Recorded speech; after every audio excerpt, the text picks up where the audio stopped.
എൻ്റെ പേര് ബിൻസി. വീട് പത്തനംതിട്ടയാണ്.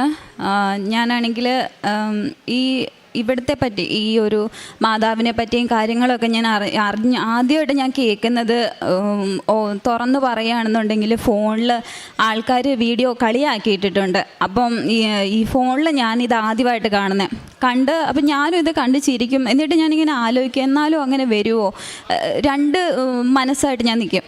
അത് കഴിഞ്ഞിട്ട് ഞാൻ താമസിച്ചുകൊണ്ടിരുന്നത് എറണാകുളത്ത് കാക്കനാട്. ഞാൻ ഇൻഫോ പാർക്കിലാണ് ജോലി ചെയ്തുകൊണ്ടിരുന്നത്. അപ്പോൾ അവിടെ വെച്ചിട്ട് ഞാനൊരു 5-6 കൊല്ലമായിട്ട് അവിടെ തന്നെയാണ്. അപ്പം ഞാൻ അവിടെ ഒരു PG താമസിക്കുന്ന ഒരു ആൻറ്റിയുടെ കൂടെ. ആ ഒരു PG എൻ്റെ റൂമിൽ വേറൊരു ചേച്ചി ഉണ്ടായിരുന്നു, ഒരു ആലപ്പുഴക്കാരി ഒരു ചേച്ചി ഉണ്ടായിരുന്നു. അപ്പോൾ ആ ചേച്ചി ഞാൻ ഒരു ദിവസം നോക്കുമ്പോൾ, ഞാൻ രാവിലെ ഡ്യൂട്ടിക്ക് പോയി വൈകിട്ട് വന്നപ്പോൾ ഈ ചേച്ചിയുടെ കയ്യിൽ ഇവിടുത്തെ ഉടമ്പടിയും ഇവിടുത്തെ പുസ്തകങ്ങളും കാര്യങ്ങളും ഒക്കെ ഇരിക്കുന്ന. അന്നേരം ഇപ്പം ഞാൻ ചേച്ചിയോട് ചോദിച്ചു, ചേച്ചി ഇത് എന്നതാ? അപ്പം ഞാൻ ഓടിപ്പോയി ഇത് എടുക്കാനായിട്ടാണ് ചെന്നത്. എടുക്കാൻ ചെന്നപ്പോൾ ചേച്ചി എന്നോട് പറഞ്ഞു, മോനെ അതിൽ നീ തൊടല്ലേ, അത് ഇങ്ങനെയാണ് സംഭവം. അപ്പം ഞാൻ ചോദിച്ചു, അതെന്നാ, എന്തോ സംഭവം എന്തുവാന്ന് ചോദിച്ചു. അപ്പോൾ ചേച്ചി എന്നോട് പറഞ്ഞു, ഇങ്ങനെ ഒരു സ്ഥലമുണ്ട്. അപ്പം ഞാൻ പറഞ്ഞു, ഞാൻ ട്രോളി കാണാറുണ്ട്. അപ്പോൾ ചേച്ചി എന്നോട് പറഞ്ഞു, ട്രോളിലല്ല, അതിൽ വിശ്വസിക്കുന്ന ഒരുപാട് പേരുണ്ടെന്ന് പറഞ്ഞു. അപ്പോൾ അന്ന് ഞാൻ ഈ പുസ്തകമൊക്കെ ആദ്യമായിട്ട് കാണുന്നത്. എന്നിട്ട് ഞാനത് അവിടെ വിട്ട് കഴിഞ്ഞേച്ച് പിന്നെ എൻ്റെ അമ്മ, അതുപോലെ എൻ്റെ ആൻറ്റി, ഇവരൊക്കെ എനിക്ക് നമ്മുടെ യൂട്യൂബിലെ വീഡിയോസ് കാര്യങ്ങളൊക്കെ വാട്സപ്പിൻ്റെ ഗ്രൂപ്പുകളിലും അല്ലാണ്ടൊക്കെ എനിക്ക് അയച്ചു തന്നിട്ട്, എൻ്റെ അമ്മ അയച്ചു തന്നിട്ട് എന്നോട് പറയും, നീ ഇത് കാണേ എന്ന് പറയും. കാരണം ഞാൻ പ്രാർത്ഥിക്കുന്ന സമയത്ത് എന്നാന്നറിയത്തില്ല, എനിക്ക് പണ്ട് തൊട്ടേ ഞാൻ പ്രാർത്ഥിക്കുന്ന സമയത്ത് എനിക്ക് മുന്നേ കൂട്ടി കാര്യങ്ങൾ ഇങ്ങനെ ഇപ്പം ഒരാൾക്കും എന്തെങ്കിലും ഒന്ന് സംഭവിക്കാൻ പോവുകയാണെന്നുണ്ടെങ്കിൽ ഒരു 3-4 ദിവസം മുമ്പ് തൊട്ട് ഈ വ്യക്തിനെ തന്നെ എനിക്ക് പ്രാർത്ഥിക്കുമ്പോഴും, ഞാൻ വെറുതെ ഇരിക്കുമ്പോഴും, എന്തെങ്കിലും ചെയ്തുകൊണ്ടിരിക്കുമ്പോഴും ഒക്കെ എനിക്കിങ്ങനെ കാണിച്ചു തരും. അപ്പം ഞാൻ ഇത് പരീക്ഷിച്ചിട്ടുള്ള വ്യക്തിയാണ്. ഇത് എന്നതാണ്? കാരണം മരിച്ചു പോകും, അവർക്ക് എന്തെങ്കിലും വലിയ ആപത്തുകൾ ആ സമയത്ത് വരുന്നത്. അന്ന് ഞാൻ പേടിച്ച് അരണ്ടിട്ട് ഞാൻ അമ്മയോട് പറയാം, അമ്മയെ ഇങ്ങനെ. അപ്പം എൻ്റെ അമ്മ പറഞ്ഞു, നിന്നെ പ്രാർത്ഥിപ്പിക്കാനാ ദൈവം അത് കാണിക്കുന്നത്, നീ പ്രാർത്ഥിക്കണം എന്ന് പറഞ്ഞു. ഞാൻ പ്രാർത്ഥിക്കത്തില്ല, ഞാൻ വീണ്ടും ദൈവത്തെ പരീക്ഷിച്ചു. ഇതെന്താ എനിക്ക് മാത്രം ഇങ്ങനെ, ദൈവമാണെന്ന് ഞാൻ വിശ്വസിക്കുന്നില്ല, ഇത് പിശാചിൻ്റെ ഏതാണ്ട് കളിയാണെന്ന് പറഞ്ഞ് ഞാൻ ഇങ്ങനെ വെച്ചുകൊണ്ടിരുന്നു.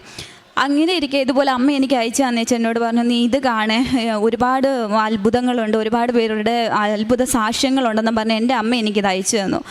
അയച്ചത് അപ്പം ഞാനിത് കാണാറുണ്ട്, വെറുതെ സമയം കിട്ടപ്പോൾ ചുമ്മാ കിടന്ന് കാണും, വിടും, അത്രയേ ഉള്ളൂ. അങ്ങനെ ഇരിക്കെ ഒരു ദിവസം ഞാനിതുപോലെ, ഞങ്ങൾക്ക് എറണാകുളത്തു നിന്ന് പോയി, എനിക്ക് വർക്ക് ഫ്രം ഹോം ആയിട്ട് ഞാൻ വീട്ടിലായ സമയത്ത് ഇതുപോലെ ഞാൻ പ്രാർത്ഥിച്ചുകൊണ്ടിരിക്കുമ്പോഴൊക്കെ ഇതെൻ്റെ അനിയനാണ്, സ്റ്റാലിൻ എൻ്റെ അനിയനാണ്. അപ്പം ഇവൻ അന്ന് ഇവിടെ ഇല്ല, ഇവൻ അബുദാബിയിലാണ്, അവൻ അബുദാബിയിൽ ഓയിൽ കമ്പനിയിൽ ജോലിയാണ്. അപ്പം ഇവൻ്റെ മുഖം എനിക്കിങ്ങനെ വരുന്ന സമയത്ത് ഞാൻ അമ്മയോടും പറയുന്നുണ്ട്, അമ്മേ എന്നതോ ഇവൻ്റെ കാര്യം ഇതുപോലെ വരുന്നുണ്ട്, കാര്യം എന്നാണെന്നറിയത്തില്ല. എന്നാൽ അത് കഴിഞ്ഞ് 2 ദിവസം കഴിഞ്ഞപ്പോൾ അമ്മ ഇതുപോലെ എന്നോട് പറഞ്ഞു, മപ്പിന്ന് എന്നെ വിളിക്കുന്നത്, മപ്പി ഇതുപോലെ ഉണ്ണിക്ക് വയ്യ, ഇവനെയും വീട്ടിൽ വിളിക്കുന്ന ഉണ്ണിക്ക് ഇതുപോലെ എന്നാണ്ട് വയ്യാന്ന്. അവിടെ എൻ്റെ കസിൻസൊക്കെ ഇവൻ്റെ കൂടെ, ഞങ്ങൾ കസിൻസ് എല്ലാവരും ഒരു കമ്പനിയിലായിട്ട് എല്ലാവരും അടുത്തടുത്ത് തന്നെയാണ്. അപ്പോൾ ഇതുപോലെ പറഞ്ഞു, ഉണ്ണിക്ക് എന്നാണ്ട് പ്രശ്നമാണ്, വയ്യാന്നിങ്ങനെ പറയുന്നുണ്ട്, അവൻ്റെ കൈക്കും കാലിനും പ്രശ്നമാണെന്ന് പറഞ്ഞു.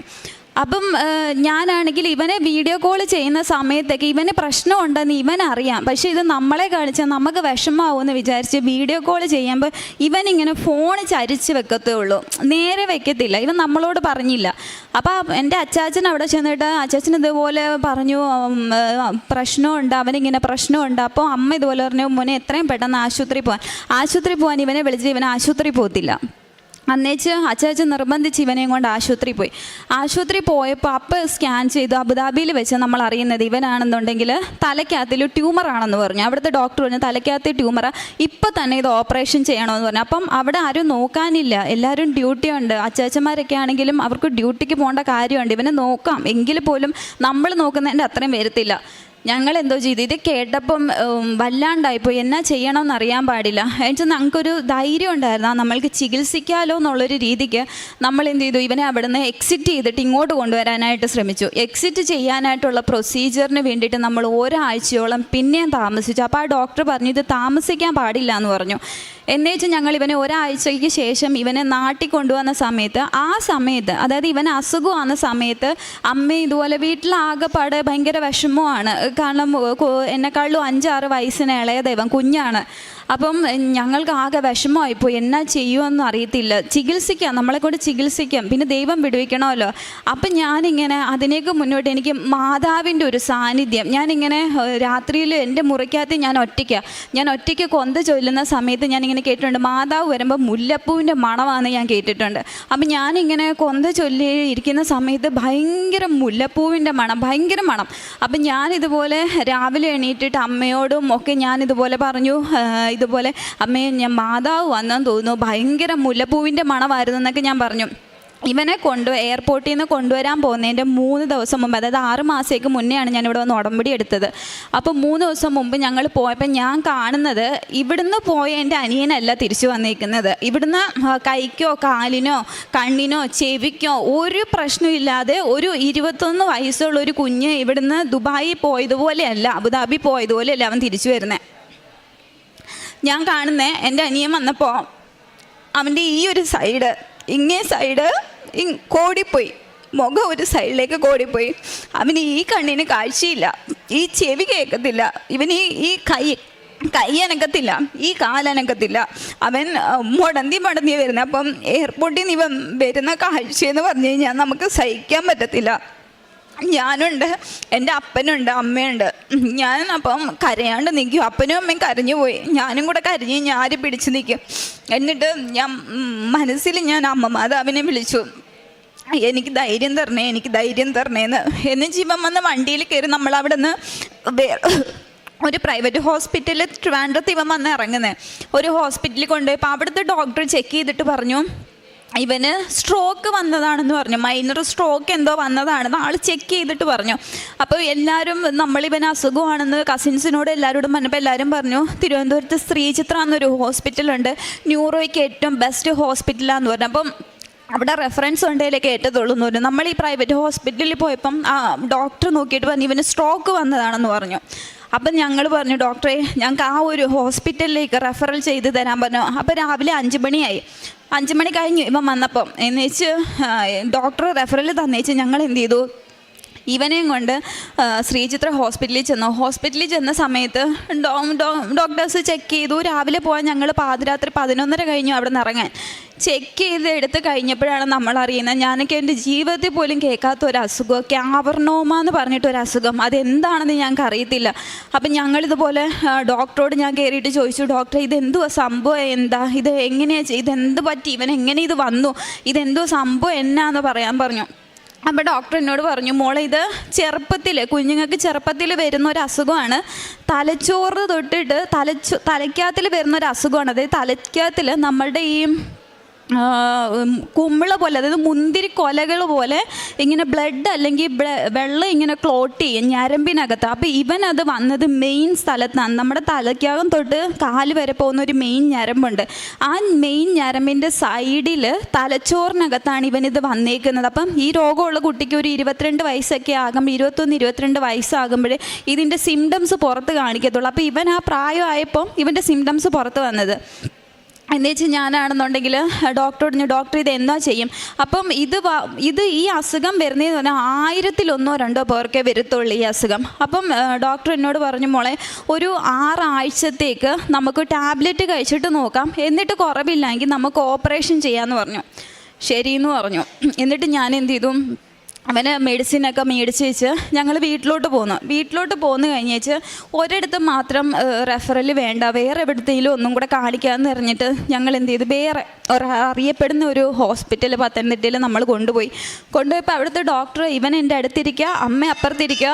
എൻ്റെ അമ്മയാണെങ്കിൽ ഹാർട്ട് പേഷ്യൻ്റ്, അപ്പോൾ ആൾക്ക് ഒരുപാട് വിഷമമൊന്നും പറ്റത്തില്ല. അമ്മ അപ്പുറത്തിരിക്കുക, അപ്പനാണെന്നുണ്ടെങ്കിൽ വെളിയിൽ നിൽക്കുക, ആൾക്കിതൊന്നും കേൾക്കാൻ വയ്യാത്തതുകൊണ്ട് ആൾ വെളിയിൽ നിൽക്കുക വിഷമിച്ച്. ഡോക്ടർ എൻ്റെ മുഖത്ത് നോക്കിയിട്ട് ഇവനിരിക്കെ എന്നോട് പറയാം, ഞങ്ങൾ ഓപ്പറേഷൻ ചെയ്യുന്നതിന് കുഴപ്പമൊന്നുമില്ല, പക്ഷേ ഈ വ്യക്തി ഇനി എണീക്കത്തില്ല, ഒന്നെങ്കിൽ കോമയിലായിപ്പോവും, അല്ലെങ്കിൽ ശരീരം മൊത്തം തളർന്നു പോകും, അല്ലെങ്കിൽ 1% പോലും ഞങ്ങൾക്ക് ചാൻസില്ല ഇവൻ രക്ഷപ്പെടുമെന്ന്, ഒരു ചാൻസും ഇല്ല എന്ന് പറഞ്ഞു. അതായത് ഫാക്റ്റായിട്ടുള്ള കാര്യം ഡോക്ടർ നമ്മളോട് വെട്ടി തുറന്ന് പറഞ്ഞു എന്നുള്ളതാണ് സത്യം. എന്ന് വെച്ചാൽ എനിക്ക് ഇവനും കേട്ടുപോയി, ഇവനും വല്ലാണ്ടായിപ്പോയി, അമ്മയായിപ്പോൾ കൊണ്ടുപോയല്ലോ എന്നായിപ്പോയി. എന്ന് വെച്ചാൽ ഞാൻ പറഞ്ഞു ഇനി എങ്ങും കൊണ്ടുപോകണ്ട, കാരണം ന്യൂറോയിലെ ഏറ്റവും വലിയ ഹോസ്പിറ്റൽ അതെന്ന് വിചാരിച്ച് ഞങ്ങൾ 6 ആഴ്ച ഇവന് മരുന്ന് കൊടുത്തേച്ച് ഞാൻ ആ സമയത്ത് ഉടമ്പടി പ്രാർത്ഥന ചൊല്ലുന്നുണ്ട്, കാര്യങ്ങളൊക്കെ ചെയ്യുന്നുണ്ട്, എല്ലാം ചെയ്യുന്നുണ്ട്. പക്ഷേ ഡേ ബൈ ഡേ ഇവൻ നടക്കുന്നതും ഇവന് ശ്രദ്ധയില്ല, ഇവന് ഓർമ്മയില്ല, ഒന്നുമില്ല. അപ്പോൾ ഡേ ബൈ ഡേ ഇവൻ്റെ കണ്ടീഷൻ വേസ്റ്റ് ആയിക്കൊണ്ടിരിക്കുക. അപ്പോൾ ഞാനിങ്ങനെ ആലോചിക്കുക, എൻ്റെ മാതാവേ, ഇനി എൻ്റെ ഭാഗത്തുള്ള എന്തെങ്കിലും തെറ്റുകൊണ്ടാണോ, ഞാൻ ഇനി ഇതെടുക്കാൻ യോഗ്യയില്ലാത്തതുകൊണ്ടാണോ എൻ്റെ അനിയനെ ഇങ്ങനെ ഒരു സ്റ്റേജിലേക്ക് കൊണ്ടുവന്നത്? അപ്പം ഞാനിങ്ങനെ ഉള്ളിൽ പ്രാർത്ഥിക്കുന്നുണ്ട്, ഞാൻ എന്തെങ്കിലും തെറ്റ് അറിഞ്ഞോ അറിയാതെയോ ഒക്കെ ചെയ്തു പോയിട്ടുണ്ടെങ്കിൽ എന്നോട് ക്ഷമിക്കണേന്ന് പറഞ്ഞ് പ്രാർത്ഥിക്കുന്നുണ്ട്. എന്നിട്ടൊന്നും ഇവന് ശരിയാകുന്നില്ല. അന്ന് വെച്ചാൽ ഒരു ദിവസം ഇവൻ ഞങ്ങളുടെ വീടിൻ്റെ സ്റ്റെപ്പേന്ന് ഉരുണ്ടടിച്ച് താഴെ പോയി. ഇവനോട് ഡോക്ടർ പറഞ്ഞിട്ടുണ്ട് ഞങ്ങൾ ആരും ഇല്ലാണ്ട് പോവരുതെന്ന് പറഞ്ഞിട്ടുണ്ട്, എങ്ങോട്ടും പോവരുതെന്ന്. ഞാൻ ഉറക്കത്തിൽ നിന്ന് എണീറ്റ് ഇവൻ്റെ റൂമിൽ ചെന്ന്, അപ്പം ഞാൻ നോക്കിയപ്പോൾ ഇവൻ കിടന്നുറങ്ങുക. എന്നുവെച്ചാൽ ഞാൻ അപ്പുറത്തെ റൂമിലോട്ട് പോയ വഴിക്ക് ഇവൻ എങ്ങനെ എണീറ്റ് പോയി എന്ന് ദൈവം തമ്പുരാനെ അറിയുള്ളൂ. ഇവൻ എണീറ്റ് സൈഡിൽ പോയി നിന്ന് ആ സ്റ്റെപ്പിൻ്റെ മുകളിൽ നിന്ന് എനിക്കൊന്ന് ഒരു 10-12 സ്റ്റെപ്പ് ഉണ്ട്, അതിൻ്റെ മുകളിൽ നിന്ന് ഇവൻ ഉരുണ്ടടിച്ച് താഴെ പോയി. ഇവൻ്റെ തലയുടെ ബാക്ക് സൈഡ് ഇത്രയും ഭാഗം പൊട്ടി, അവൻ്റെ ആ കാവർനോമ ഇരിക്കുന്ന സ്ഥലം തന്നെ പൊട്ടി. എന്നിട്ട് ഞങ്ങൾ എന്ത് ചെയ്തു, ഇവനെ എടുത്ത് അടുത്തുള്ളൊരു ക്ലിനിക്കിൽ കൊണ്ടുപോയി കഴിഞ്ഞപ്പം ഡോക്ടറോട് ഇതുപോലെ കാര്യം പറഞ്ഞപ്പോൾ ഡോക്ടർ പറഞ്ഞു, സ്റ്റിച്ച് ഇട്ട് തരാം, നിങ്ങൾ എത്രയും പെട്ടെന്ന് ഈ കുട്ടീനെ നിങ്ങൾ കാണിക്കുന്ന അവിടെ എത്തിച്ചോളാൻ പറഞ്ഞു. ഞങ്ങൾ എന്ത് ചെയ്തു, ഇവനെ കൊണ്ടുവന്നിട്ട് ആ വഴിക്ക് വന്ന് വീട്ടിലോട്ട് കയറി ആ വഴിക്ക് പോകുന്ന വഴിക്കെല്ലാം ഞാൻ മാതാവിനോട് നമ്മുടെ പ്രാർത്ഥന ചൊല്ലിക്കൊണ്ടിരിക്കുക, ജപമാല ചൊല്ലിക്കൊണ്ടിരിക്കുക. എന്നാ ചെയ്യണമെന്നൊരു പിടുത്തമില്ലല്ലോ. അവിടെ ചെന്ന് ഡോക്ടറെ കണ്ട സമയത്ത് ഡോക്ടർ പറഞ്ഞു, ഈ ആളുടെ ബ്രെയിനിൽ ഫ്ലൂയിഡ് ലീക്കായി പോയിട്ടുണ്ട്, അപ്പം തന്നെ ഒരു മൈനർ സർജറി ചെയ്യണമെന്ന് പറഞ്ഞു. എന്നുവെച്ചാൽ ഇവന് ഇങ്ങേ സൈഡിൽ ഇവൻ്റെ ഇവിടെ പാടുണ്ട്, ഇവിടെ മൈനർ സർജറി ചെയ്തു. മൈനർ സർജറി ചെയ്തപ്പോഴത്തേക്കിന് ഞാൻ നോക്കിയപ്പോൾ കുഴപ്പമില്ല. അപ്പോൾ എനിക്ക് പിന്നെ ഒരു വിശ്വാസം, അയ്യോ മാതാവ് സഹായിച്ചല്ലോ എന്നുള്ളൊരു വിശ്വാസമായി. അത് കഴിഞ്ഞ് 2ാമത്തെ ദിവസമായപ്പോൾ വീണ്ടും ഇവൻ്റെ കണ്ടീഷൻ വേസ്റ്റ് ആവാനായിട്ട് തുടങ്ങി. വേസ്റ്റായിട്ട് ഞാൻ മുമ്പേ പറഞ്ഞതുപോലെ പ്രാർത്ഥിക്കുമ്പോൾ എനിക്കിങ്ങനെ കാണാൻ പറ്റുന്നുണ്ട്. അപ്പം ഞാനിങ്ങനെ പ്രാർത്ഥിക്കുമ്പോഴൊക്കെ ഞാൻ ഈ കാണുന്നത്, ഞാനത് വർക്കിംഗ് ഫോമാണ്, ഡ്യൂട്ടി എടുക്കണം, ഡ്യൂട്ടിയിലാണ്. അപ്പനും അമ്മയോട് ഞങ്ങൾ തിരുവനന്തപുരത്ത് പോയിട്ട് തിരുവനന്തപുരത്ത് ഒരു വീടെടുത്ത് ഞങ്ങൾ താമസം തുടങ്ങി. ഇവനെ അത്രയും ദിവസം എടുക്കുമെന്ന് ഡോക്ടേഴ്സ് പറഞ്ഞപ്പോൾ എന്നിട്ട് ഞാനിങ്ങനെ കാണുന്നത്, ഇവനാണെന്നുണ്ടെങ്കിൽ ഇങ്ങനെ കട്ടിൽ. എന്നിട്ട് ഒരുപാട് ഇവൻ്റെ പ്രായത്തിലുള്ള മക്കളിങ്ങനെ മരിക്കുക, ആക്സിഡൻറ്റിൽ മരിക്കുക, എവിടെ തിരിഞ്ഞാലും ഇങ്ങനെ മരിച്ച് കിടക്കുന്നത് പോലത്തെ ഒരു ഇതാണ് കാണുന്നത്. അന്നേരം ഇപ്പം എനിക്ക് ഉള്ളിൻ്റെ ഉള്ളിൽ ഭയമായി, കർത്താവേ ഞാൻ അറിയാണ്ട് നിന്നെ പരീക്ഷിച്ചു പോയിട്ടുണ്ട്, ഇക്കാര്യത്തിൽ എന്നെ പരീക്ഷിക്കല്ലേ എന്ന് ഞാൻ ഉള്ളിൽ പ്രാർത്ഥിച്ചിട്ട് ഒക്കെ ഫോൺ എടുത്താലും ആൾക്കാർ വിളിക്കുന്നതും പറയുന്നതും ഒക്കെ ഈ മക്കൾ മരിച്ചു, ആക്സിഡൻറ്റിൽ മരിച്ചു, അതിൽ മരിച്ചു, ഇതിൽ മരിച്ചു എന്ന്. എന്നിട്ട് എൻ്റെ അപ്പൻ്റെ അനിയൻ്റെ ഭാര്യയുണ്ട്, ആൻറ്റി ഇവിടെ ഇരിപ്പുണ്ട്. അപ്പോൾ ആൻറ്റി ഇതുപോലെ ആൻറ്റി എന്നോട് പറയും, ആൻറ്റിയുടെ മോളുണ്ട്, ചെറിയ കൊച്ച, ഇവരൊക്കെ രാവിലെ തൊട്ട് തന്നെത്താൻ ഇങ്ങനെ കണ്ണിക്കൂടെ വെള്ളം പോയിക്കൊണ്ടിരിക്കുക. ആൻറ്റി എന്നോട് പറയും ഭയങ്കര വിഷമം എന്നോത്തിനാണെന്നറിയത്തില്ല, ഭയങ്കര വിഷമം, എന്നിട്ട് കരഞ്ഞുകൊണ്ടിരിക്കുക. അപ്പോൾ എനിക്ക് മനസ്സിലായി, കർത്താവേ എന്നാണ്ട് ഒരു ആപത്ത് വരുന്നുണ്ട്, എൻ്റെ മാതാവേ ഞാൻ എന്നാ ചെയ്യണമെന്ന് എനിക്ക് അറിയത്തില്ല എന്ന് പറഞ്ഞു. എന്നിട്ട് ഇവന് കയ്യും അനങ്ങത്തില്ല, കാലും അനങ്ങത്തില്ല. അപ്പോൾ ഇവന് ഭക്ഷണം വാരി കൊടുക്കാൻ നമ്മൾ വേണം കയറി ചെല്ലാനായിട്ട്. അപ്പം ഞങ്ങൾ ഓരോ സമയത്ത് രാവിലെ അമ്മ പോയാൽ ഉച്ചയ്ക്ക് ഞാൻ പോകും, വൈകുന്നേരം ആകുമ്പോൾ അപ്പൻ പോകും. അപ്പോൾ അന്ന് എനിക്ക് ഒരുപാട് ഡ്യൂട്ടി ഉള്ളതുകൊണ്ട് എനിക്ക് അന്നത്തെ ദിവസം ഇവൻ്റെ അടുത്ത് പോകാൻ പറ്റിയില്ല. അപ്പോൾ അന്ന് വൈകുന്നേരം അമ്മയാണ് 3 സമയത്തും പോയി. അപ്പോൾ അമ്മ ഇതുപോലെ പറയുന്നുണ്ട്, എടി അവന് ഒന്നുമില്ല, അവനൊന്നും ആക്റ്റീവ് അല്ല, അവനൊന്നും അനങ്ങുന്നില്ല, ഒന്നും പറയുന്നില്ല, എടുക്കുന്നില്ല, ഒരു ചലനവും ഇല്ല എന്ന്. ഞാൻ കുഴപ്പമില്ല അമ്മ, അവൻ മെഡിസിൻ്റെ ആയിരിക്കും, ഉറങ്ങുവാന്ന് വിചാരിച്ചു. എന്നിട്ട് അന്ന് വൈകുന്നേരം രാത്രിയിൽ ഭക്ഷണം കൊടുക്കാനായിട്ട് എന്നെ ICUവിലാണ് ഇവനെ കാണാനായിട്ട് കയറി ചെന്നു. അമ്മയാണ് പോയത്. അമ്മേനെ ഞാൻ കയറ്റിവിട്ടു. അപ്പത്തേനും എൻ്റെ ഡ്യൂട്ടി കഴിഞ്ഞ് അമ്മ കയറിപ്പോയിക്കോ, ഞാൻ കുളിയൊക്കെ കഴിഞ്ഞിട്ട് വരാമെന്ന് പറഞ്ഞിട്ട് അമ്മേനെ ഞാൻ കയറ്റിവിട്ടു. അമ്മ അവിടെ ചെന്ന സമയത്ത് ഇവൻ ഒരു മരിച്ച് കിടക്കുന്ന ഒരു ഡെഡ് ബോഡി എങ്ങനെ കിടക്കണേ അതുപോലെ ഇവൻ കിടക്കുക. അമ്മ വിളിച്ചിട്ടും എടുത്തിട്ടും ഒന്നും അനക്കവും കാര്യങ്ങളും ഒന്നുമില്ല. അപ്പോൾ അമ്മ ഇതുപോലെ അവിടെ നിന്ന് പേടിച്ചരണ്ട് എന്നെ വിളിച്ചിട്ട് പറഞ്ഞു, മമ്മി മോനെ അനക്കമില്ലടി, ഓനോ ഒന്നുമേ അനങ്ങുന്നില്ല, ഒരു ചലനവും ഇല്ല. അതുവരെ എന്തെങ്കിലുമൊക്കെ പറയുന്ന ഒരു കുഞ്ഞ്, എൻ്റെ കയ്യിൽ വീഡിയോ സഹിതമുണ്ട്, ഞാൻ കാണിക്കാം നിങ്ങളെ. ഒരു അനക്കവും ഇല്ല, ചലനവും ഇല്ല. എന്നിട്ട് ഇവൻ്റെ നഖത്തിൻ്റെ ഈ സൈഡിൽ ഇതെല്ലാം നോക്കി. എന്നിട്ട് ഒരു നേഴ്സ് ചേച്ചി വന്നേച്ച് ഇവൻ്റെ കണ്ണിങ്ങനെ പൊളിച്ച് നോക്കിയെന്ന് പറഞ്ഞു. ഒരു ഡോക്ടർ ഇങ്ങനെ കണ്ണ് പൊളിച്ച് നോക്കിയേച്ച് കണ്ണ് അതേപോലെ അവർ അടച്ചു വെച്ചിട്ട് അമ്മയോട് പറഞ്ഞു, അമ്മ ഇറങ്ങിക്കോ എന്ന് പറഞ്ഞു. അമ്മ ഇറങ്ങി ഇറങ്ങിക്കോ, എന്നിട്ട് വേറെ ആരെങ്കിലും വിളിക്കാൻ പറഞ്ഞു. കാരണം അമ്മയ്ക്ക് സങ്കടം. ഞാൻ ഓൾറെഡി ഡോക്ടേഴ്സിൻ്റെ അടുത്ത്, കാരണം ഇത്രയും ദിവസമായപ്പോൾ നമ്മൾ കൂട്ടായിട്ട് ഞാൻ ഡോക്ടറോട് പറഞ്ഞിട്ടുണ്ട് അമ്മയോട് പറയല്ല അമ്മയ്ക്ക് ഹാർട്ടിന് പ്രശ്നമുണ്ടെന്ന്. എന്ന് വെച്ചാൽ അമ്മ ഇറങ്ങിയിട്ട് എന്നെ വിളിക്കുന്നത്. ഞാൻ കയറി ചെല്ലുന്ന സമയത്ത് ഞാൻ കാണുന്നത് ICUവിനകത്തു നിന്ന് എൻ്റെ അനിയനെ ഒരു വെള്ള പുതപ്പിച്ചിട്ട് അവൻ്റെ മുഖം കൂടെയുള്ളു കവർ ചെയ്യാനായിട്ട്, ഇവിടം വരെ വെള്ള പുതപ്പിച്ച് ഇവൻ്റെ ഡോക്ടേഴ്സ്. ഞാൻ ഇതിന്ന് ലിഫ്റ്റിൽ നിന്ന് ഇറങ്ങി കാണുന്നത് ഇവനെ ആ കിടക്കുന്ന സാധനത്തിൽ വെള്ള പുതപ്പിച്ച് പുറത്തോട്ട് കൊണ്ടുവന്ന രൂപവും ഞാൻ കാണുന്നത്. എന്ന് വെച്ചാൽ ഞാനാണെന്നുണ്ടെങ്കിൽ അടുത്ത് ചെന്നപ്പോൾ ഡോക്ടേഴ്സൊക്കെ മാറി നിൽക്കുക, കാരണം കഴിഞ്ഞു എന്നുള്ള രീതിക്ക് ഡോക്ടേഴ്സൊക്കെ മാറി നിൽക്കുക. എന്നിട്ട് ഞാൻ അടുത്ത് ചെന്നിട്ട് ഇവനെ വിളിച്ചു, ഉണ്ണീന്ന് വിളിച്ചു. ഒരു ചലനവും ഇല്ല, ഒരനക്കവും ഇല്ല, ഒന്നുമില്ല, ഒന്ന് അനങ്ങുന്ന പോലും ഇല്ല അവന്. എന്നുവെച്ച് ഇവനെ ഞാൻ ചെല്ലപ്പേര് വിളിക്കും, ഇവനെ ഞാൻ സുന്ദരി എന്നായിരുന്നു വിളിക്കുന്നത്. എന്നുവെച്ചാൽ ഞാൻ ഇവൻ്റെ അടുത്ത് ചെന്നു, ഞാൻ പ്രാർത്ഥിക്കുമല്ല, മനസ്സിൽ പ്രാർത്ഥന വരുന്നില്ല. എൻ്റെ മാതാവേ, ഈ ഒരു രൂപം മാത്രമേ ഉള്ളൂ എൻ്റെ മനസ്സിൽ, വേറെ ഒന്നുമില്ല. എന്നിട്ട് ഞാൻ ചെന്ന് തോളയിൽ ഇവനിങ്ങനെ കിടക്കുക, ഞാൻ തോളയിൽ ഇങ്ങനെ പിടിച്ചിട്ട് ഞാൻ ചെവിയുടെ അടുത്ത് ചെന്നിട്ട് പറഞ്ഞു, എടി സുന്ദരി ഒന്ന് കണ്ണ് തുറക്കടി എന്ന് പറഞ്ഞു. ഇത്രയും ഞാൻ പറഞ്ഞുള്ളൂ. ഞാൻ പറയുകയും ഇവൻ്റെ കൺപീലി അനങ്ങി, കൺപീലി വെട്ടി ഇവൻ്റെ. ഇതാ സൈഡിൽ നിന്ന് ഡോക്ടർ കണ്ടു. ഡോക്ടർ ഓടി വന്നേച്ച് പറഞ്ഞു, വിളിക്ക് ഇനിയും വിളിക്കെന്ന് പറഞ്ഞു. ഞാൻ ചെന്നിട്ട് വിളിച്ചു ഇവനെ. പിന്നെ ഞാൻ ആ പേര് വിളിക്കുമ്പോഴത്തേന് ഇങ്ങനെ മൂളെന്ന് പറയാൻ പറ്റില്ല, അടുത്ത് നമ്മൾ നിന്നാൽ മാത്രമേ കേൾക്കത്തുള്ളൂ. ഇവൻ മൂളി. അപ്പം തന്നെ ഇവനെയും കൊണ്ട് നേരെ ഞാൻ കാണുന്നതെന്ന് പറഞ്ഞു കഴിഞ്ഞാൽ സിനിമയിലൊക്കെ ഞാൻ കണ്ടിട്ടുള്ളൂ. ഈ ജീവൻ പിടിച്ച് നിൽക്കാനായിട്ട് ഒരു സാധനം വെച്ച് ഇങ്ങനെ തേച്ച് നെഞ്ചത്തൂന്ന് ഇങ്ങനെ വലിച്ചെടുക്കുക ഇവൻ ഒന്ന് അനങ്ങാൻ വേണ്ടിയിട്ട്. എന്നിട്ട് ഇവനെയും കൊണ്ട് നേരെ അവർ വെൻറ്റിലേറ്ററിലേക്ക് പോയ സമയത്ത് ഞാൻ ഡോക്ടറോട് ചോദിച്ചു, ഡോക്ടറെ എന്താ പറ്റിയെന്ന് ചോദിച്ചു. പറഞ്ഞു. അപ്പോൾ ഡോക്ടർ ഒന്നും പറഞ്ഞില്ല, കുഴപ്പമൊന്നുമില്ല, പോയ ആളാണ്.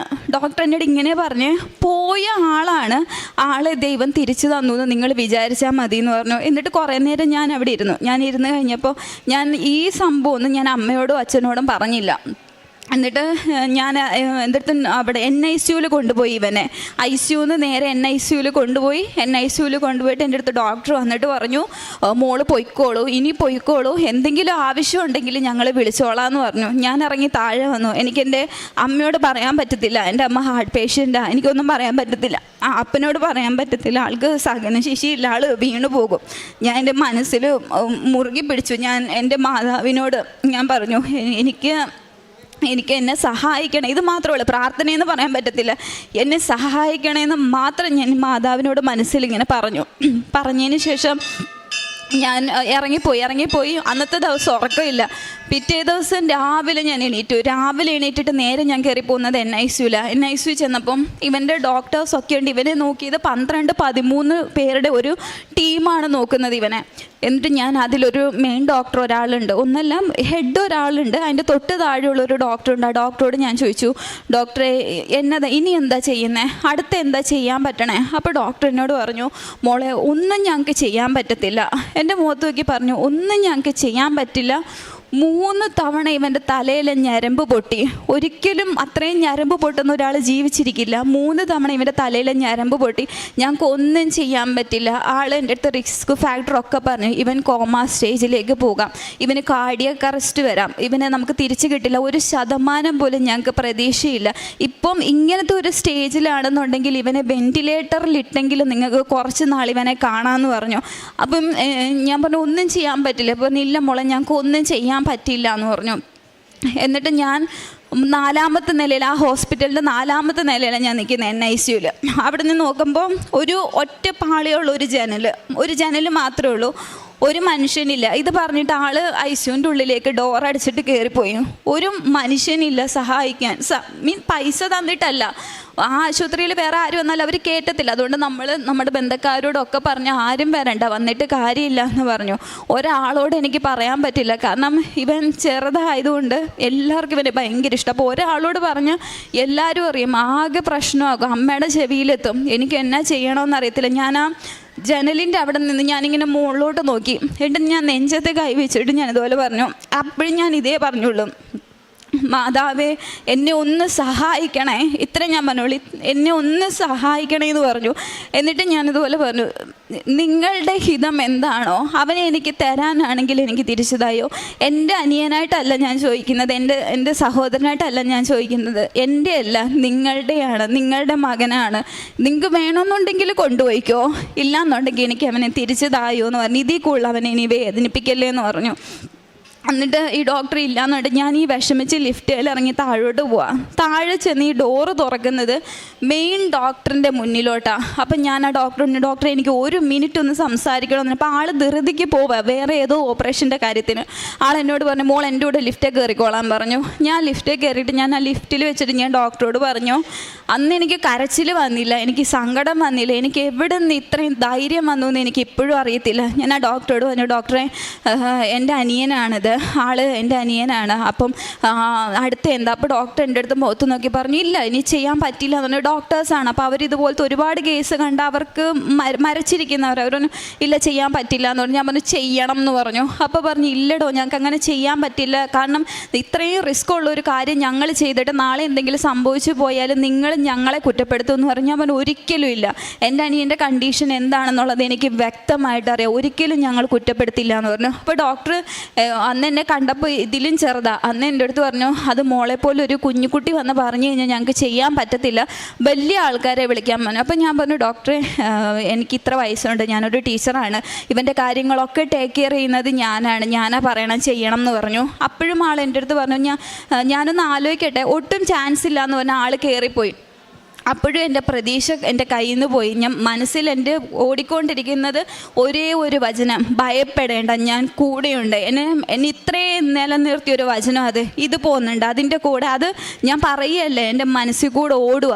എന്നിട്ട് ഞാൻ ഇതുപോലെ പ്രാർത്ഥിച്ചു, മാതാവേ എനിക്ക് വേണ്ടിയിട്ട് ഒന്ന് സഹായിക്കണം, എനിക്ക് മധ്യസ്ഥം നിൽക്കണം എന്നുള്ള രീതിക്ക് ഞാൻ പ്രാർത്ഥിച്ചുകൊണ്ടിരുന്നു. എന്നിട്ട് താഴെ എത്തി, പ്രതീക്ഷ കൈവിട്ട് പോവുക. റോഡിൻ്റെ അപ്പുറത്ത് എൻ്റെ അപ്പനും അമ്മയും വണ്ടിയിൽ, ഞങ്ങളുടെ കാറിൻ്റെ ഫ്രണ്ടിൽ എന്താണെന്ന് ഉള്ളത് നോക്കാനായിട്ട് നിൽക്കുക. എനിക്ക് അവരോട് ചെന്നിട്ട് പറയാനായിട്ട് പറ്റത്തില്ല, ഇങ്ങനത്തെ കണ്ടീഷനാണ്, അവർ കൈ ഒഴിഞ്ഞു എന്ന് പറയാൻ പറ്റത്തില്ല.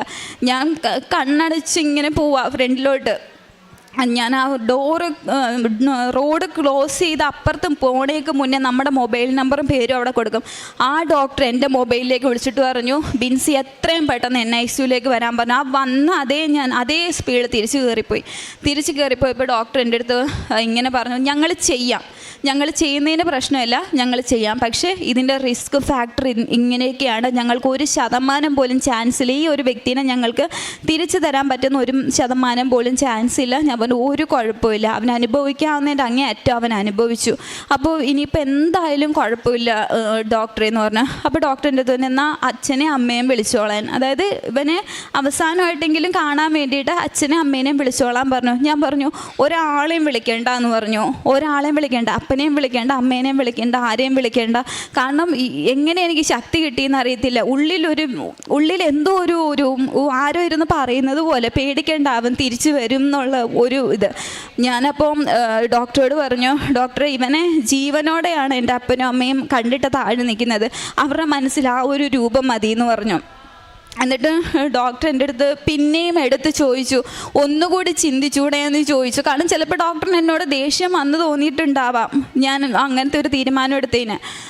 ഞാൻ പറഞ്ഞു വേണ്ട, ഒരാളെയും വിളിക്കേണ്ട എന്ന് പറഞ്ഞു. അപ്പോൾ ഡോക്ടർ ഒന്ന് സൈൻ ചെയ്ത് തരണം, കുറേ പേപ്പേഴ്സ് കൊണ്ടുവന്ന് ആ പേപ്പേഴ്സിലെല്ലാം സൈൻ ചെയ്ത് കൊടുത്തു. എൻ്റെ ഡോക്ടർ എന്നോട് ചോദിച്ചു, അനിയനെ ഒന്ന് കാണുന്നു എന്ന് ചോദിച്ചു. അത് അവസാനത്തെ കാഴ്ച പോലെയാണ് എൻ്റെ അടുത്ത് ചോദിക്കുന്നത്. ഞാൻ കയറി NICUവിൽ അവരുടെ ഡ്രസ്സും കാര്യങ്ങളും ഒക്കെ ഇട്ട് കയറ്റി കഴിഞ്ഞപ്പോൾ ഞാൻ അവരോട് ചോദിച്ചു, ഞാൻ ഇവനെ ഒന്ന് തൊട്ടോട്ടെ എന്ന് ചോദിച്ചു. കാരണം ഇവനെ ഓപ്പറേഷനായിട്ട് റെഡിയാക്കി അവർ കിടത്തിയേക്കാം. ഞാനൊന്ന് തൊട്ടോട്ടെ എന്ന് ചോദിച്ചു. അവർ തന്നെ തൊട്ടോളാൻ പറഞ്ഞു. ഞാൻ ഇവൻ്റെ കയ്യിൽ മാതാവിൻ്റെ രൂപമുള്ള നമ്മുടെ ലോക്കറ്റ് കൊടുത്തു. ഞാൻ കൊടുത്ത വഴിക്ക് ഇവൻ അതെടുത്ത് എറിഞ്ഞപ്പോൾ ഞാനത് പോയി ഓടിയെടുത്തിട്ട് ഞാൻ എൻ്റെ മനസ്സിൽ പറഞ്ഞു, മാതാവേ അവൻ എന്തുവാ ചെയ്യുന്നതെന്ന് അവൻ അറിയത്തില്ല, അവന് ഒരു ബോധവും ഇല്ല, അവനോട് ക്ഷമിക്കണേന്ന് പറഞ്ഞു. ആ പറഞ്ഞ വ്യക്തി അതുവരെ ഒരു അനക്കമോ ചലനമോ ഒന്നും ഇല്ലാതിരുന്ന ആൾ ആ ലോക്കറ്റ് എന്നോട് ചോദിച്ചു, അത് തരാൻ പറഞ്ഞു. എന്നോട് പറഞ്ഞു അതിങ്ങി താന്ന് പറഞ്ഞു. എന്നിട്ട് ഞാനിവൻ്റെ കയ്യിൽ കൊടുത്തു. അപ്പോൾ അടുത്ത് നിന്ന നേഴ്സ് എന്നോട് പറഞ്ഞു, ആളുടെ പെങ്ങൾ വന്നാലേ സംസാരിക്കാൻ പറ്റുള്ളൂ എന്ന് ചോദിച്ചു. എന്നിട്ട് ഞാൻ ഇവൻ്റെ ചെവിയിൽ ഞാൻ പറഞ്ഞു, അപ്പം നമ്മളെ അവിടെ ഇരുത്തത്തില്ല. അപ്പോൾ ഇവൻ കിടക്കണേൻ്റെ നേരെ ഫ്രണ്ടിലാണ് NICUവിൻ്റെ ഡോർ. ഞാൻ ഇവനോട് പൂർണ്ണ വിശ്വാസത്തിൽ, ഞാൻ എൻ്റെ മാതാവിനെയും ഈശോനെയും പൂർണ്ണ വിശ്വാസത്തിൽ ഞാൻ ഇങ്ങനെ പറഞ്ഞു, മോൻ പോയിട്ട് തിരിച്ചു വാ, ചേച്ചി ആ ഡോറിൻ്റെ പുറകിലുണ്ടാവും എന്ന് പറഞ്ഞു. ആ ഡോറിൻ്റെ അപ്പുറത്ത് ചേച്ചി ഇരിക്കാൻ, മോൻ ഇപ്പോൾ പോയിട്ട് അതുപോലെ മോൻ തിരിച്ച് വരണം എന്ന് പറഞ്ഞു. അപ്പോൾ ഇവൻ എന്നോട് ഇത്രേ പറഞ്ഞുള്ളൂ, വരാം എന്നുള്ള അർത്ഥത്തിൽ എന്ന് പറഞ്ഞു. പക്ഷെ അവിടെ നമ്മൾ ഇരുത്തത്തില്ല. ഞാൻ ഇറങ്ങി താഴെ ചെന്നു. അപ്പോൾ ഇവനെ ഓപ്പറേഷന് കയറ്റി. ഞാൻ ഇറങ്ങി താഴെ ചെന്ന സമയത്ത് എൻ്റെ അപ്പനും അമ്മയും എൻ്റെ കുടുംബക്കാരും മൊത്തം ആശുപത്രിയിലുണ്ട്. എങ്ങനെ അവരവിടെ എത്തിയെന്നറിയില്ല. എല്ലാവരും പറഞ്ഞ് തലേ ദിവസം എന്തോ അവർക്കൊക്കെ ഇങ്ങനെ ഒരു വിഷമം പോലെ ഇതായി. അപ്പോൾ ഒരാളും പറയാണ്ട് ഒരു കല്യാണത്തിനുള്ള ആൾ ആ ആശുപത്രിയിലുണ്ട്, ഞങ്ങളുടെ ബന്ധക്കാരെല്ലാവരും കൂടി. എന്നിട്ട് ഞാൻ താഴെ വന്നു. ഒരാളോട് ഞാൻ പറഞ്ഞില്ല, എനിക്ക് പറയാൻ പറ്റില്ല. എങ്ങാണ് അമ്മയുടെ ചെവിയിലോ ആരെങ്കിലും ചെവിയിൽ എത്തിക്കഴിഞ്ഞ് കഴിഞ്ഞാൽ ആകെ ബഹളവും. പിന്നെ അമ്മേനെയും കൊണ്ട് ആശുപത്രിയിൽ പോകണം. ഒരാളോട് ഞാൻ പറഞ്ഞില്ല. എന്തേലും കൊന്തയുണ്ട്. ഞാൻ ജപമാല ചൊല്ലിക്കൊണ്ടേയിരുന്നു. ജപമാല ചൊല്ലിയിരുന്നു ഞാൻ. എന്നാലിപ്പോൾ ഞാൻ എൻ്റെ മനസ്സിൽ കാണുന്ന രൂപം. അപ്പോൾ എൻ്റെ അമ്മ 1-2 തവണ എൻ്റെ മുഖം കണ്ടപ്പോൾ ചോദിച്ചു, എന്തുവാ അവനെന്താ പ്രശ്നം?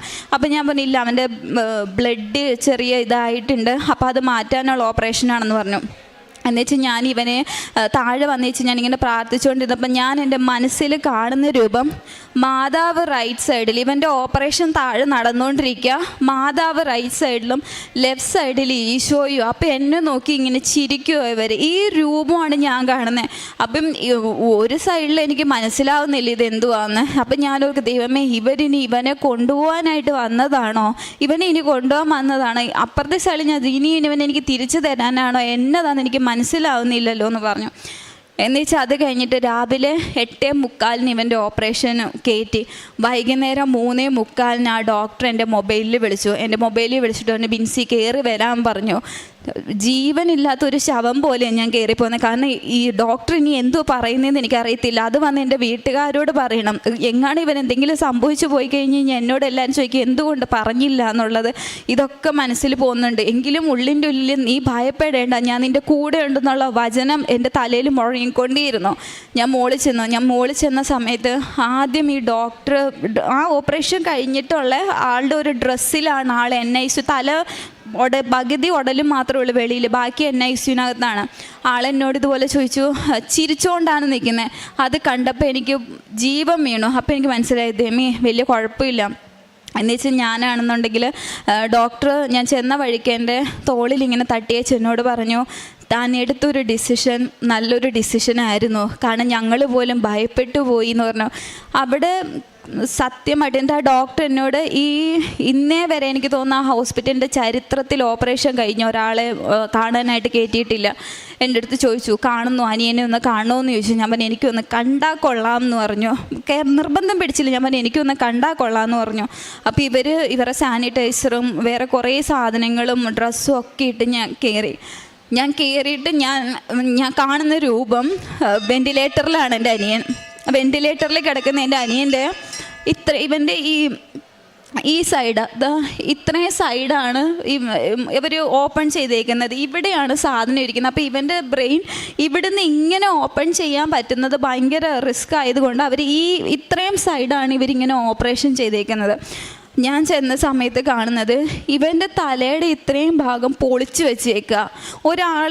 ഒരു മനുഷ്യനത് കണ്ടു കഴിഞ്ഞാൽ ഉറപ്പായിട്ടും ബോധം കെട്ടി വീഴും. ഇത്രയും ഭാഗം ഇങ്ങനെ പൊളിച്ച് തുറന്ന് വെച്ചിട്ട് ഇവൻ്റെ തലച്ചോറ് മാറ്റി വെച്ചിട്ട് ഇതിനകത്തുനിന്ന് ഒരു ഓസ് പോലൊരു സാധനം, അതിങ്ങനെ താഴെ ഒരു ജാറ് പോലൊരു സാധനം, അതിങ്ങനെ പമ്പ് ചെയ്തുകൊണ്ടിരിക്കുക. പമ്പ് ചെയ്യുന്ന സമയത്ത് ബ്ലഡ് കൊടുകൂടാ ഇതിനകത്തുനിന്ന് ഒഴുകുക, ബ്ലഡ് ഈ ഓപ്പൺ ചെയ്ത് വെച്ചേക്കുന്ന സ്ഥലത്തുനിന്ന്. അപ്പം ഞാൻ ചോദിച്ചു, ഡോക്ടർ ഇതെന്താ പറഞ്ഞാൽ പ്രഷർ തലയിൽ പോകാണ്ടിരിക്കാനായിട്ടുള്ളതാണെന്ന് പറഞ്ഞു.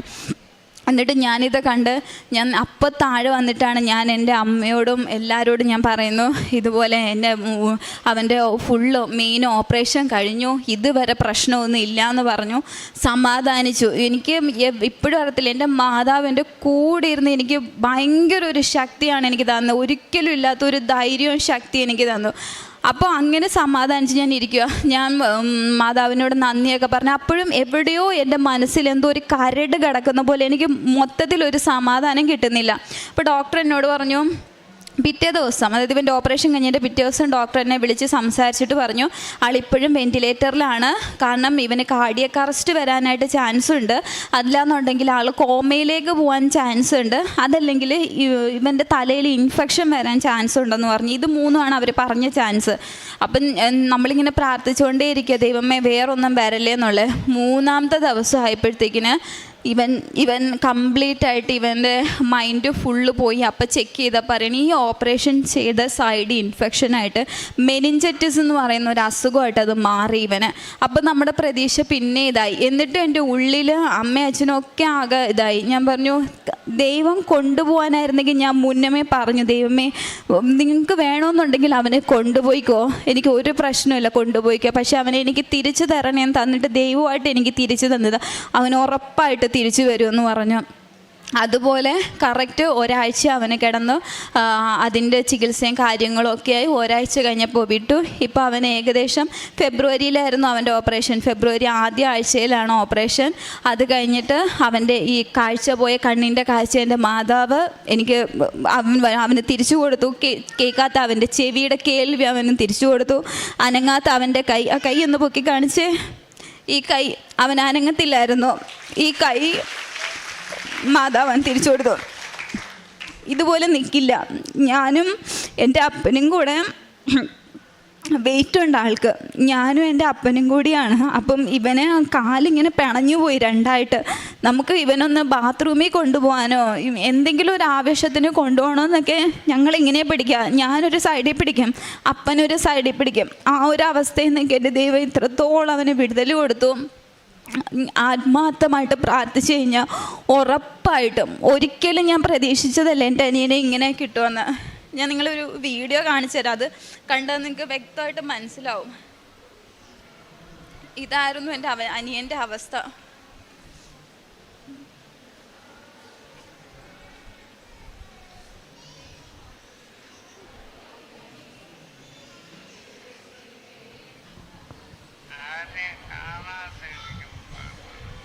ഒരു ബോധമില്ല ആൾക്ക്, ഒരു ബോധമില്ലാണ്ട് ആൾ സംസാരിക്കുന്നയാ. എന്തെങ്കിലും അവനൊന്ന് മിണ്ടി കിട്ടാനായിട്ട് ഞാൻ സംസാരിക്കുന്ന അവനോട്. ഇതായിരുന്നു ഇവൻ്റെ അവസ്ഥ. ഈ അവസ്ഥയിൽ നിന്നാണ് എൻ്റെ മാതാവ് എനിക്ക് ഇവനെ ഇത്രത്തോളം തിരിച്ചു തന്നത്. അതിൻ്റെ ഏറ്റവും വലിയെന്ന് പറഞ്ഞാൽ എൻ്റെ ജീവിതത്തിൽ എനിക്ക് ഒരിക്കലും മറക്കാൻ പറ്റാത്ത ഇവൻ്റെ അനുഭവം ഞാൻ ഒരുപാട് പേരോട് പറഞ്ഞു. ഒരുപാട് പേര്, ഞാൻ ബസ്സിൽ പോയാലും ഞാൻ പറയും, ഞാൻ അന്ന് ആശുപത്രി ഇരുന്നവരോട് പറഞ്ഞു, എൻ്റെ ചേച്ചി, എൻ്റെ കസിൻസ്, എവിടെ പറയാനും എനിക്ക് ഒരു നാണും എനിക്ക് തോന്നാറില്ല. കാരണം അറിയണം, ആൾക്കാരറിയണം ഇങ്ങനെ അത്ഭുതങ്ങൾ നടക്കുന്നുണ്ടെന്ന് മനുഷ്യരറിയണം. പിന്നെ അതുപോലെ എൻ്റെ രണ്ടാമത്തെ അനുഭവം എന്ന് പറഞ്ഞു കഴിഞ്ഞാൽ, എൻ്റെ കല്യാണം, ഇവൻ്റെ അസുഖത്തിൻ്റെ സമയത്താണ് എൻ്റെ കല്യാണം നിശ്ചയിച്ചിരുന്നത്. അപ്പം എനിക്കന്ന് മനസ്സിൽ കല്യാണം ഇല്ല. എനിക്ക് ഇവനെ എങ്ങനെയെങ്കിലും ഒന്നും ഉള്ളതൊക്കെ വിറ്റ് പെറുക്കിയിട്ടാണെങ്കിലും എനിക്ക്, കാരണം ആ സമയത്ത് പൈസയ്ക്ക് പേപ്പറിൻ്റെ വിലയായിപ്പോയി. നമ്മുടെ കയ്യിൽ ഇവനെ ചികിത്സിക്കാനുള്ള പൈസ ദൈവം സഹായിച്ചിട്ടുണ്ട്. പക്ഷേ ഡോക്ടേഴ്സ് ചെയ്യത്തില്ല എന്ന് പറഞ്ഞു കഴിഞ്ഞാൽ എല്ലാ മെയിൻ ഹോസ്പിറ്റലുകളിൽ ഞാൻ വിളിച്ചു ചോദിച്ച സമയത്ത് അവരൊക്കെ പറയുന്നത്, അവിടുന്ന് നിങ്ങൾ എങ്ങോട്ട് കൊണ്ടുപോയിട്ടും കാര്യമില്ല, പേപ്പറിൻ്റെ വാല്യൂ ഇപ്പോൾ. ഞാൻ എൻ്റെ അമ്മ എന്നോട് ചോദിച്ചു, കല്യാണത്തിന്, ഞാൻ പറഞ്ഞു കല്യാണമൊക്കെ അവിടെ നിൽക്കട്ടെ, ഒക്കെ വിറ്റ് പുറക്കിയിട്ടാണെങ്കിലും ഇവനെ ചികിത്സിക്കാമെന്നുണ്ട്. ഞാൻ മാത്രമല്ല, എൻ്റെ കുടുംബക്കാരും മുഴുവൻ പേരും ഞങ്ങളുടെ കൂടെ നിന്നു. ആ സമയത്ത് എല്ലാവരും ഞങ്ങളുടെ കൂടെ നിന്നു. എന്നുവെച്ച് എൻ്റെ കല്യാണത്തിൻ്റെ ആവശ്യം വന്ന സമയത്ത് ഞാനിതുപോലെ എൻ്റെ ഇതിനകത്ത് ആവശ്യങ്ങളിൽ ഞാൻ എഴുതി വെച്ചിട്ടുണ്ടായിരുന്നു. ഞാൻ ഇങ്ങനെയാണ് എഴുതി വെച്ചത്, എനിക്ക് അനുയോജ്യപ്പെട്ടതാണെങ്കിൽ എൻ്റെ മാതാവേ മധ്യസ്ഥൻ നിന്ന് ഇത് എനിക്ക് നടത്തി തരണേന്നാണ് ഞാൻ എഴുതിയത്. അല്ലാതെ എനിക്ക് തരണം എന്ന് ഞാൻ ഒന്നും എഴുതിയിട്ടില്ല. എന്നുവെച്ച് ആ കല്യാണത്തിൻ്റെ സമയത്ത് ഏറ്റവും ഭംഗിയായിട്ട് എൻ്റെ കല്യാണത്തിൻ്റെ അന്ന് പോലും എനിക്ക് ഏറ്റവും പ്രശ്നം വന്നത്, എൻ്റെ കല്യാണം ചാലക്കുടിയിലായിരുന്നു. ഞങ്ങൾ 2 ദിവസം മുമ്പേ എറണാകുളത്ത് വന്ന് സ്റ്റേ ചെയ്തു. 3:30ക്കാണ് എൻ്റെ കല്യാണം വെച്ചിരുന്നത്. 3:30ക്ക് കല്യാണം വെച്ചിട്ട് ഞങ്ങളൊരു വണ്ടിക്ക് ഏർപ്പാടാക്കി. ആ ഒരു പയ്യനാണ് വന്നത്. ആ പയ്യനോട് ഞാൻ ചോദിച്ചു, നിനക്ക് വഴി അറിയാമോ? പറഞ്ഞാൽ എനിക്ക് വഴി അറിയാമെന്ന് പറഞ്ഞു. എനിക്ക് ആക്ച്വലി വഴി അറിയില്ല. അപ്പോൾ എൻ്റെ ഹസ്ബൻഡ് എനിക്ക് ലൊക്കേഷൻ മൊബൈലിൽ ഇട്ട് തന്നു. അതും മര്യാദയ്ക്ക് നോക്കാൻ എനിക്കറിയത്തില്ല. എന്നിട്ട് ഞാൻ ഇത് ഇവൻ്റെ കൊടുത്തിട്ട് ഞാൻ ഇവനോട് പറഞ്ഞു, എടാ ഇത് നോക്കി നീ പോവാൻ പറഞ്ഞു. അപ്പോൾ ഈ പയ്യൻ പറഞ്ഞു, അത് വേണ്ട ചേച്ചി, എൻ്റെ കയ്യിലുണ്ടെന്ന് പറഞ്ഞു. 3:30ക്ക് നടക്കേണ്ട കല്യാണം എൻ്റേതന്ന് നടന്നത് 5 മണി കഴിഞ്ഞപ്പോഴാണ്. അത്രയ്ക്ക്. എന്നിട്ട് പോകുന്ന വഴിക്ക് വണ്ടി കംപ്ലൈൻ്റ് ആയിട്ട് അവൻ ഞങ്ങൾ റോഡിൽ ഇറക്കി വിട്ടിട്ട് പോയി. കല്യാണ വസ്ത്രവും ബൊക്കയും ഒക്കെ ആയിട്ട് ഞാനും എൻ്റെ അമ്മയും അനിയനും എൻ്റെ ഒരു അനിയത്തിയുണ്ട്, ഞങ്ങളെല്ലാം കൂടെ മെയിൻ റോഡിൽ ഇറങ്ങി നിൽക്കുക. എന്ത് ചെയ്യണം എന്നറിയില്ല. ഞാൻ മനസ്സിൽ പ്രാർത്ഥിച്ചു. എല്ലാവരും കരച്ചില്ല. എൻ്റെ ഉള്ളിൽ എനിക്ക് വിശ്വാസമുണ്ട്. എൻ്റെ അനിയനെ എനിക്ക് തന്നൊരു മാതാവുണ്ട്, എനിക്ക് മധ്യസ്ഥൻ നിന്ന്. ഞാൻ പ്രാർത്ഥിച്ച അതുപോലെ എനിക്ക് അനുയോജ്യപ്പെട്ടതാണെങ്കിൽ മാത്രമേ എനിക്കിത് നടത്താവുള്ളൂ എന്ന്. അപ്പോഴും എൻ്റെ ഉള്ളിൽ എനിക്ക് മുറുകിയ വിശ്വാസം ഉണ്ടായിരുന്നു. എനിക്ക് ഉറപ്പായിരുന്നു ഇത് എനിക്കുള്ളതാണെങ്കിൽ ഇന്ന് എൻ്റെ കല്യാണം നടക്കും. അതിനെൻ്റെ മാതാവ് എനിക്ക് വേണ്ടി എന്ത് വേണമെങ്കിലും ചെയ്യുമെന്നുള്ളൊരു വിശ്വാസം. ഞാൻ റോഡിലിറങ്ങി ബൊക്കയായിട്ട് നിൽക്കുക. വരുന്നവരും പോകുന്നവരും മൊത്തം ഞങ്ങളെ നോക്കുകയാണ്. കല്യാണപ്പെണ്ണ് ഇറങ്ങി മെയിൻ റോഡിൽ നിൽക്കുന്നത്. എവിടെ നിന്നാണെന്ന് അറിയത്തില്ല. ആ ചേട്ടൻ ഏതാണെന്നോ, ആ ചേട്ടൻ എവിടെ ഉള്ളയാണെന്നോ, എങ്ങനെയാണെന്നോ ഒന്നും അറിയത്തില്ല. ഒരു ടാക്സിയുടെ രൂപത്തിൽ എൻ്റെ മാതാവ്, എൻ്റെ ഈശോ എനിക്ക് പോകാനുള്ള വണ്ടി അവിടെ അയച്ചു തന്നു. ആ ചേട്ടൻ ഞങ്ങൾ വന്നിറങ്ങി ഒരു 2 മിനിറ്റ് ആകുന്നതിന് മുമ്പ് ആ ചേട്ടൻ, ഒരു ടാക്സി ചേട്ടൻ ആരാന്നറിയില്ല, കൊണ്ട് ഫ്രണ്ടിൽ നിർത്തി. എന്താ പ്രശ്നം? അപ്പോൾ എൻ്റെ അനിയത്തി പറഞ്ഞു, ചേട്ടാ എൻ്റെ ചേച്ചിയുടെ കല്യാണമാണ്, സമയം കഴിഞ്ഞു എന്ന് പറഞ്ഞു, നിങ്ങൾ കയറാൻ പറഞ്ഞു. അപ്പോഴത്തേക്കിനും എൻ്റെ ഹസ്ബൻഡിൻ്റെ അളിയൻ പകുതി വഴിക്ക് വന്നു. അവിടെ കൊണ്ടിറക്കി. ഞങ്ങൾ കൊടുത്ത പൈസ പോലും ആൾ വാങ്ങുന്നില്ല. ആൾ എവിടെ നിന്ന് വന്നു, ഏതുവഴി പോയി, എങ്ങനെ പോയി എന്ന് എനിക്കറിയില്ല. ഒരു നല്ലൊരു മനുഷ്യൻ, നല്ലൊരു ചേട്ടൻ, അതും മാതാവായിട്ട് കൊണ്ടെത്തിച്ചതാണെന്ന് ഞാൻ വിശ്വസിക്കുന്നു. അതുപോലെ എൻ്റെ അടുത്ത ഞാൻ എഴുതി വെച്ചിരുന്നതെന്ന് പറഞ്ഞു കഴിഞ്ഞാൽ, എൻ്റെ അപ്പൻ എല്ലാ ദിവസവും പള്ളിയിൽ പോകത്തില്ലായിരുന്നു. എല്ലാ ദിവസവും വെച്ചാൽ ഞായറാഴ്ചകളിൽ എൻ്റെ പപ്പ അധികം പള്ളിയിൽ പോകത്തില്ല. അപ്പോൾ എനിക്ക് ഭയങ്കര വിഷമമായിരുന്നു. ദൈവം നമുക്ക് വേണ്ടി ഇത്രയൊക്കെ ചെയ്തിട്ട് ഒരു ദിവസം ഇത്ര നേരം ദൈവത്തിന് കൊടുക്കാനായിട്ട് നമുക്ക് പറ്റത്തില്ല എന്നുള്ളൊരിതായിരുന്നു. ഞാൻ എന്നിട്ട് ഉടമ്പടിക്കകത്ത് വെച്ച് പ്രാർത്ഥിച്ചു, എൻ്റെ പപ്പ എല്ലാ ഞായറാഴ്ചയും പള്ളിയിൽ പോകുന്നതെന്ന്. ഇപ്പോൾ ഞങ്ങളെക്കാളും മുന്നേ രാവിലെ ഉറക്കം എണീറ്റ് ആൾ റെഡിയായി വണ്ടിയും കൊണ്ട് നിൽക്കും. പോകണ്ടേ ആൾക്ക് കുർബാനയ്ക്ക് മുമ്പ് ആൾക്ക് പള്ളിയിലെത്തണം. അതുപോലെ ചെറുതും വലുതുമായിട്ടുള്ള ഒരുപാട് അനുഭവങ്ങൾ പറഞ്ഞു കഴിഞ്ഞാൽ തീരത്തില്ല. അതുപോലെ കഴിഞ്ഞ ആഴ്ചയിലായിരുന്നു ഇവനെ ചെക്കപ്പിന് കൊണ്ടുപോയത്. നമ്മൾ ഓപ്പറേഷൻ കഴിഞ്ഞിട്ടുള്ള ചെക്കപ്പായിരുന്നു. കഴിഞ്ഞ ആഴ്ചയിൽ തിരുവനന്തപുരത്ത് ശ്രീചിത്രയെ കൊണ്ടുപോയി ചെക്കപ്പിൽ MRI എടുത്ത സമയത്ത് യാതൊരു പ്രശ്നങ്ങളും ഇവനില്ലാന്ന് ആ ഒരു MRIയിൽ നമ്മൾ കണ്ടു. അതുപോലെ ഇവൻ ജോലി ചെയ്തുകൊണ്ടിരുന്ന സ്ഥലത്ത് ഇവന് വയ്യാണ്ടായി നമ്മൾ എക്സിറ്റ് അടിച്ച് കൊണ്ടുപോയത്. അപ്പോൾ അതുപോലെ ഒരു കമ്പനിയിൽ നമുക്ക് ജോലി പിന്നെയും കിട്ടുക എന്ന് പറഞ്ഞാൽ ഭയങ്കര ബുദ്ധിമുട്ടാണ്. അവൻ്റെ കമ്പനിയിൽ നിന്ന് അവനെ വിളിച്ചിട്ട് പറഞ്ഞു, അവൻ്റെ കൈ ശരിയായി കഴിയുമ്പോഴത്തേക്കിന് അവന് തിരിച്ച് കയറി വന്നു കഴിഞ്ഞാൽ അതിലും ബെറ്റർ ആയിട്ടുള്ളൊരു ജോലി വരെ അവന് കൊടുത്തു. ഇത്രയും എനിക്ക് വേണ്ടി ചെയ്തു തന്നെ ഇതെൻ്റെ അനിയനാ. ഇവനെ എനിക്ക് തിരിച്ചു തന്ന മാതാവിന് ഈശോയ്ക്ക് 1000 നന്ദി. പരിശുദ്ധ അമ്മയുടെ മധ്യസ്ഥതയിൽ ഈ അൾത്താരയിൽ സഹോദരങ്ങൾ ഒരുമിച്ച് വന്ന് ഒരുപാട് സാക്ഷ്യങ്ങൾ പറഞ്ഞിട്ടുണ്ടെങ്കിൽ ആ സാക്ഷ്യത്തിൽ ഏറ്റവും ഹൃദയത്തിൽ തട്ടിയിട്ടുള്ളൊരു സാക്ഷ്യം കേൾക്കുവാനായിട്ട് ദൈവം ഇടവരുത്തി എന്നുള്ളതാണ്.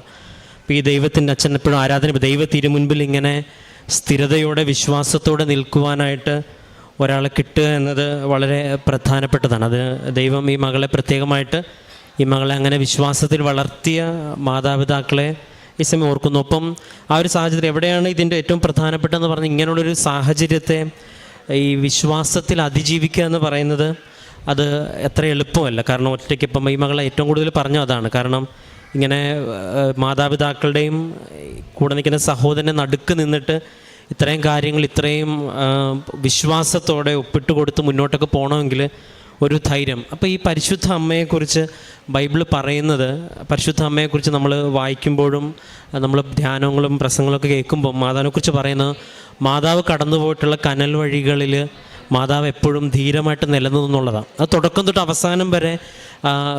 അവസാനം വരെയും മാതാവിനെക്കുറിച്ച് പറയുന്ന സാഹചര്യങ്ങളെല്ലാം ഭയങ്കര ക്രിട്ടിക്കലായിട്ടുള്ള സാഹചര്യങ്ങളാണ്.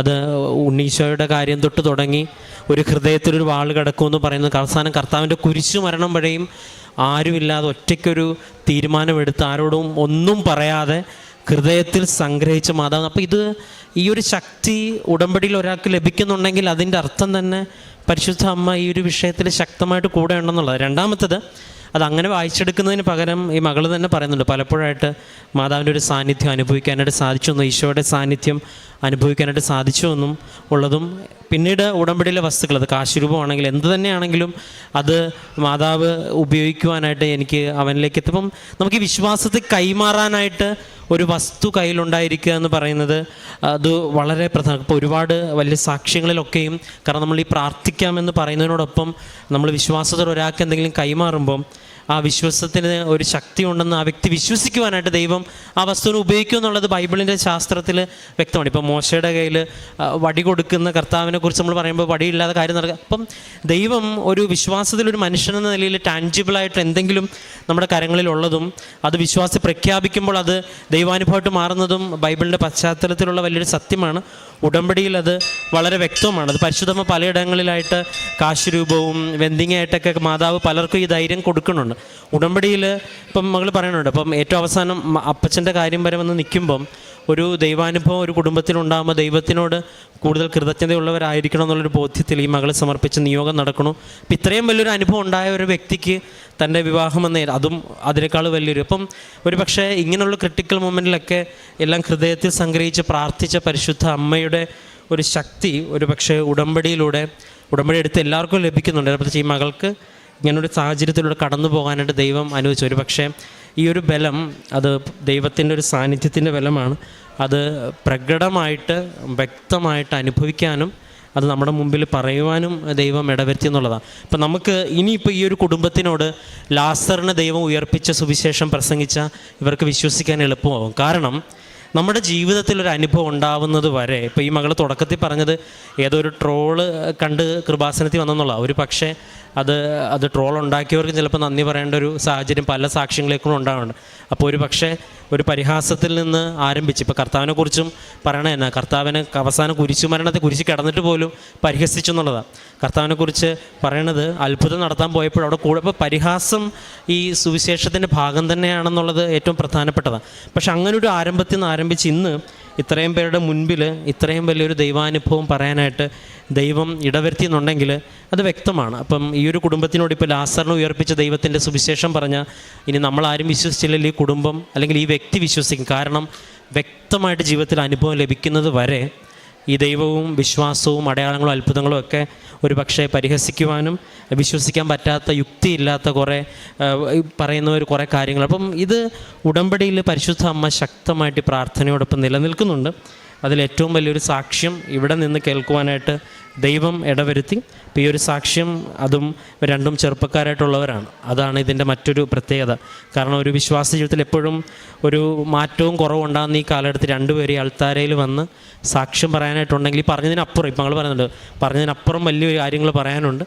എങ്കിൽ ഈ സാക്ഷ്യത്തെ പ്രതിയും ദൈവം മരണത്തിനും ഉത്ഥാനത്തിനും മുകളിലുള്ള നാഥനാണെന്ന് ഈ ലോകത്തിന് മുമ്പ് വിളിച്ചു പറയുവാനായിട്ട് നൽകി ഈ സാക്ഷ്യത്തിനും പ്രതിയും ഒപ്പം ദൈവം കടത്തിവിട്ട എല്ലാ അനുഭവങ്ങളെ പ്രതിയും നമുക്ക് നിറഞ്ഞ കരങ്ങളടിച്ച് ദൈവത്തിൻ്റെ നാമം മഹത്വപ്പെടുത്തും.